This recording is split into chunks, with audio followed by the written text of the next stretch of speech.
حرف حرف حقیقت، حضرت واصف علی واصف کی کتاب۔ آج کا موضوع رابطہ۔ رابطہ یہ نہیں ہے کہ پوسٹ بکس نمبر بتا دیا جائے۔ رابطہ اس خیال کا نام ہے جو کسی قاری کے دل میں مصنف کے بارے میں پیدا ہو۔ دل میں پیدا ہونے والا خیال ہی رابطہ ہے۔ اظہار میں آئے یا نہ آئے، رابطہ ہی کہلائے گا۔ اگر ایک آدمی آپ کے پاس سے گزرا، اس نے آپ کو دیکھا اور خاموشی سے آپ کی زندگی اور آپ کی حفاظت کے بارے میں دعا کر دی، تو اس کے دل کا رابطہ قائم ہو گیا۔ ہزارہا رابطے خاموشی سے پلتے رہتے ہیں، کوئی رابطہ ظاہر ہوتا ہے۔ ماں کا رابطہ اپنے بچے کے پیدا ہونے سے پہلے بھی ہوتا ہے۔ وہ بچے کے خیال میں سوتی ہے، اسی کے خیال میں جاگتی ہے۔ اس کے خواب، اس کی بیداری، اس کے پروگرام اسی آنے والے بچے کے حوالے سے بنتے ہیں۔ پردیس جانے والے اپنے دیس کے رابطے میں رہتے ہیں۔ عمر پردیس میں کٹتی ہے اور رابطہ وطن میں رہتا ہے۔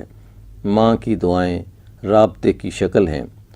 ہم لوگ بعض اوقات یہ دریافت کرنے سے قاصر رہتے ہیں کہ کس کا کب، کیسے اور کہاں رابطہ ہو گیا۔ استاد کی بات، اس کا دیا ہوا علم جب تک قائم رہے، استاد سے رابطہ ہے۔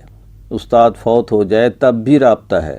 اسی لیے معلم کی قدر کرنے کا حکم دیا گیا ہے، اور جو ذات معلم اخلاق ہو، اس کا رابطہ کبھی ٹوٹ ہی نہیں سکتا۔ رابطے دلوں میں پلتے ہیں۔ محبت صرف رابطے کا نام ہے۔ ایک آدمی نے دوسرے انسان کو پسند کیا، آنکھوں نے چہرہ دیکھا، دل نے قبول کیا، روح نے استقبال کیا، رابطہ مستقل ہو گیا۔ ہمارے غم، ہماری خوشیاں اسی رابطے کی روشنی میں چلتے اور پلتے رہتے ہیں۔ وہ پرندے جو سرد علاقوں سے گرم علاقوں کی طرف ہجرت کرتے ہیں، وہ برفوں میں چھوڑے ہوئے اپنے انڈوں سے بھی رابطہ رکھتے ہیں، اور یہاں تک بھی کہا جاتا ہے کہ وہ اپنے دل اور اپنی نگاہ کی گرمی سے انڈوں کو گرم رکھتے ہیں، انہیں سیتے ہیں۔ دنیا میں نظر آنے والی حرکت رابطوں کی تقسیم ہے۔ بندے کا رابطہ خدا کے ساتھ، چاہے اس کا اظہار ہو یا نہ ہو، قائم رہتا ہے۔ مالک ہونے کی حیثیت سے وہ زندگی دینے والا زندگی واپس لے لے تب بھی رابطہ قائم رہتا ہے۔ وہ ہر حال میں آپ کی سانس میں ہے، آپ کی شہرک سے زیادہ قریب ہے۔ اس کے رابطے اس کی ذات کی طرح پر اسرار اور پرتاثیر ہوتے ہیں۔ ایک رابطہ جو ہم خدا کے ساتھ رکھتے ہیں، اور ایک رابطہ جو خدا ہمارے ساتھ رکھتا ہے۔ یہ زندگی رابطوں کی داستان ہے۔ رابطے ہی رابطے، لطف ہی لطف، رونق ہی رونق۔ رابطوں کو نہ ماننے والے شاید اس حقیقت کو نہ سمجھ سکیں، لیکن یہ ایک امر واقعہ ہے کہ ہم ماضی میں زندہ ہیں، ہم حال میں زندہ ہیں، ہم مستقبل میں زندہ ہیں۔ یہ ہزارہا لائبریریاں ماضی کے مصنفوں کے ساتھ ہمارے رابطوں کی داستان دل نشیں ہے۔ اگر مصنف فانی تھا، مر گیا، اس کا ذکر ضروری نہیں، تو پھر اس کی کتاب کیا ہے؟ کتاب مصنف کے پاس لے جاتی ہے، اس کے دل میں لے جاتی ہے، اس کے دماغ میں لے جاتی ہے، اور ہم اس رابطے سے اکتساب فیض کرتے ہیں۔ اگر کوئی شخص یہ کہے کہ میں کسی مصنف کو نہیں مانتا، کسی کی کیمیائے سعادت کو نہیں مانتا، یا کسی نہج البلاغت کو نہیں مانتا، یا کسی کشف المحجوب کو نہیں مانتا کہ ان کے مصنف مر گئے، ختم ہو گئے، تو ادب سے یہ سوال پوچھا جا سکتا ہے کہ قرآن کو زندہ کلام کیسے مانتے ہو، اور حدیث کو زندہ کلام کیسے مانتے ہو؟ حقیقت یہ ہے کہ ہر چیز، ہر گزری ہوئی چیز اتنی زندہ ہے کہ اندازہ کرنا مشکل ہے۔ کسی آدمی کا باپ فوت ہو جائے، قبر میں دفن ہو جائے، اگر وہ گزر گیا، ختم ہو گیا، تو قبر کیا ہے اور کیوں؟ اگر قبر صاحب مزار کے نام سے موسوم ہے، تو ہر مزار اپنے صاحب مزار کے رابطے کا ذریعہ بنتا ہے۔ ہم انہی رابطوں میں پلتے ہیں، انہی رابطوں پر چلتے ہیں۔ یہی رابطے ہماری سند ہیں، یہی رابطے ہماری گزرگاہ خیال کے راستے ہیں۔ انہی شاہراہوں پر وقت کے قافلے چلتے رہے۔ وہ قافلے کہیں غائب نہیں ہو سکتے، کہیں عنقا نہیں ہو گئے، کہیں معدوم نہیں ہو گئے۔ وہ سارے زمانے کے چہرے پر اپنے نقش مرتسم کر گئے۔ تاریخ ماضی سے رابطہ ہے، اور مذہب تو ہے ہی رابطے کا نام۔ ہم کلمہ پڑھتے ہیں اور شکر ادا کرتے ہیں کہ اس نے ہمیں کلمہ پڑھنے والا بنایا، ہم کو ایمان عطا فرمایا اور ہمیں ایک ایسے نبی معظم صلی اللہ علیہ وسلم پر ایمان لانے کی سعادت بخشی جو آج سے بہت عرصہ پہلے تشریف لائے۔ اگر ہم یہ کہتے ہیں کہ حضور اکرم صلی اللہ علیہ وسلم اپنے زمانے تک موجود تھے اور اس کے بعد نعوذ باللہ موجود نہیں ہیں، تو پھر سوچنا پڑے گا کہ صحابہ کرام نے جو کلمہ پڑھا، جو کلمہ ہم پڑھ رہے ہیں، اس میں بنیادی فرق ہے۔ حضور اکرم صلی اللہ علیہ وسلم کی زندگی اور موجودگی میں حضور صلی اللہ علیہ وسلم پر ایمان لانا ایک دیکھی ہوئی بات تھی۔ آج جب وہ ذات ہمارے درمیان اس حالت میں موجود نہیں ہے تو ہم اس کا کلمہ اس یقین سے کیسے پڑھیں، اس کی شہادت اتنے وثوق سے کیسے دیں جو ان لوگوں کے پاس تھی جو آپ صلی اللہ علیہ وسلم کے زمانے میں تھے۔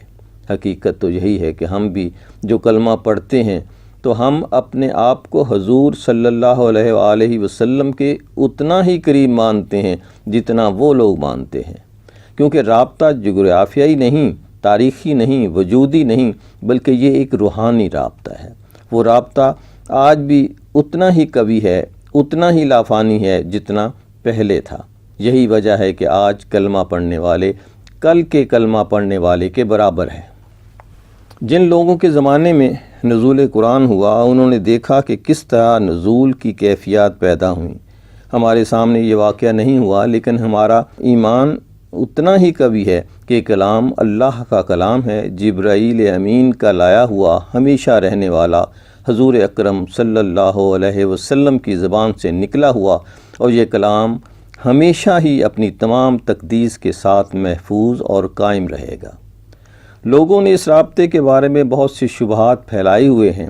اس میں کوئی شک و شبہ کی گنجائش نہیں کہ حضور پاک صلی اللہ علیہ وسلم اللہ کے رسول صلی اللہ علیہ وسلم ہیں، ہمیشہ کے لیے ہیں اور ہمیشہ کے لیے ہیں، اور جو ہیں انہیں تھے نہیں کہہ سکتے۔ سچ تو یہ ہے کہ جس ذات پر نزول کلام مجید ہو وہ ذات کم نہیں ہے، مقدس کتاب ہے۔ حضور صلی اللہ علیہ وسلم کے رابطے کو سمجھنا بہت ضروری ہے۔ کلمہ ہی رابطہ ہے اور رابطہ ہی کلمہ ہے۔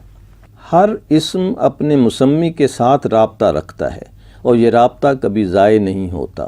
ہم جس اسم کو پکارتے ہیں اس کے مسمی تک ہماری پکار پہنچتی ہے اور ہمیں جواب ملتے ہیں۔ جہاں تک انسان کی اصلاح بھی اور اس کا عرفان بھی ان رابطوں کا مرہون منت ہے۔ روح کو گائیڈ کر سکتی ہے۔ اب تو مغرب اور سائنس زدہ مغرب نے بھی روحانی رابطوں کو تسلیم کر لیا ہے۔ انسان ایک ماحول میں رہتا ہے اور ممکن ہے اس کے رابطے کسی اور حاصل سے ہوں۔ دل کی باتیں دل والے ہی سمجھ سکتے ہیں اور روح کی دنیا روح والے ہی پہچانتے ہیں۔ راز کا عالم راز جاننے والوں پر آشکار ہوتا ہے۔ اگر ماضی کے رابطے ختم کر دیے گئے تو کسی مستقبل پر ایمان لانا ممکن ہی نہیں ہو سکتا۔